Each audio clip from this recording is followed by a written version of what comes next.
नमस्कार प्रशिक्षुओं, मैं एस.के. मौर्य आज आप लोगों के लिए लेकर उपस्थित हूँ डीएलएड फोर्थ सेमेस्टर का एजुकेशन फर्स्ट, जिसका कोड है EDU07 और प्रश्न पत्र का नाम है आरंभिक स्तर पर भाषा के पठन, लेखन एवं गणितीय क्षमता का विकास। कल हमने वर्ण अर्थात लेटर के विषय में ज्ञान प्राप्त किया था। वर्ण का अर्थ समझा था, प्रकार देखा था, स्वर व्यंजन के भेद देखे थे और उनके वर्गीकरण देखे थे। आज हम शब्द के विषय में अध्ययन करेंगे। शब्द अर्थात वर्णों के मेल से जो रूप प्रस्तुत होता है, जो निर्माण होता है, जो स्वरूप है, उसी को हम शब्द कहते हैं। सामान्य भाषा में कहें तो जैसे ज और ल, जल। अब इसमें 4 वर्ण आ गए, ज, अ, ल प्लस अ, यानी अब हो गया जल। यानी अंजन और व्यंजन दोनों हैं, स्वर और व्यंजन दोनों हैं। अब जल का अर्थ क्या हो गया? पानी।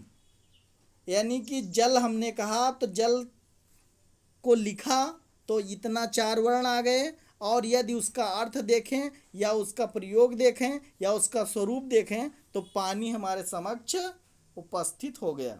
इसी प्रकार से जो सार्थक शब्दों का निर्माण होता है वो वर्णों से होता है, और निरर्थक शब्दों का भी निर्माण होता है, लेकिन निरर्थक शब्दों में हमारा जो रूप है, स्वरूप है, वो प्रस्तुत नहीं हो पाता, इसीलिए उसे हम निरर्थक शब्द कह देते हैं।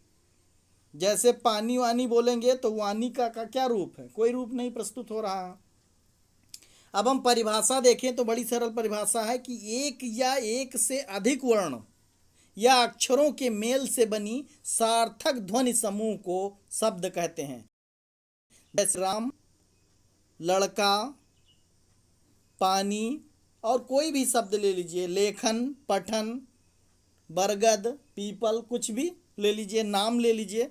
तो जो भी हम वर्ण के मेल से जो स्वरूप प्रस्तुत हुआ है, जो रूप प्रस्तुत हुआ है, उसे ही हम शब्द कहते हैं। अब शब्द की विशेषताएं देखते हैं। शब्द की विशेषताएं हैं कि पहला इसमें निकल कर आया कि वर्णों के समूह से बनते हैं। यानी जो वर्ण हैं, जो लेटर हैं, उन्हीं को मिला मिलाकर हम शब्द बनाते हैं, पहली विशेषता। दूसरी विशेषता इसकी है शब्द से किसी अर्थ की अभिव्यक्ति होती है। यानी जब शब्द का निर्माण होता है तो उसका अर्थ भी बनता है। शब्दों का भाषा में स्वतंत्र रूप से प्रयोग किया जा सकता है। शब्द स्वतंत्र इकाई होने के कारण उनके अर्थ शब्दकोश में भी देखे जा सकते हैं। यानी एक शब्द का एक अर्थ, यद्यपि अनेकार्थी शब्द भी हैं, पर्यायवाची शब्द भी हैं, समानार्थी शब्द भी हैं, लेकिन यदि एक ही अर्थ मैक्सिमम होता है, इसलिए स्वतंत्र इकाई होने के कारण उसको हम शब्द कोश में देख सकते हैं, यानी डिक्शनरी में देख सकते हैं कि इस शब्द का क्या अर्थ है।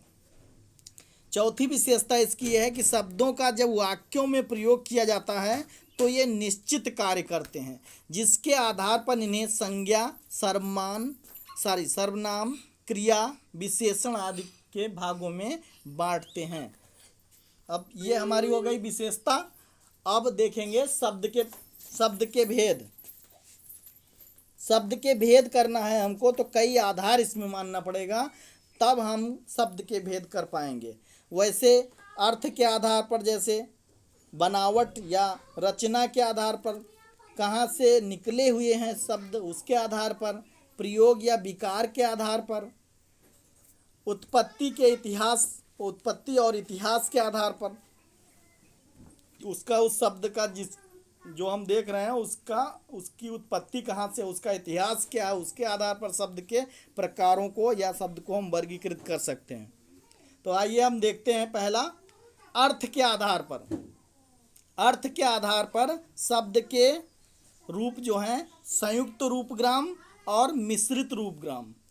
यानी कि संयुक्त रूपग्राम अर्थात संयुक्त रूपग्राम में अर्थ तत्व केवल एक होता है, जैसे उसके और सफाई।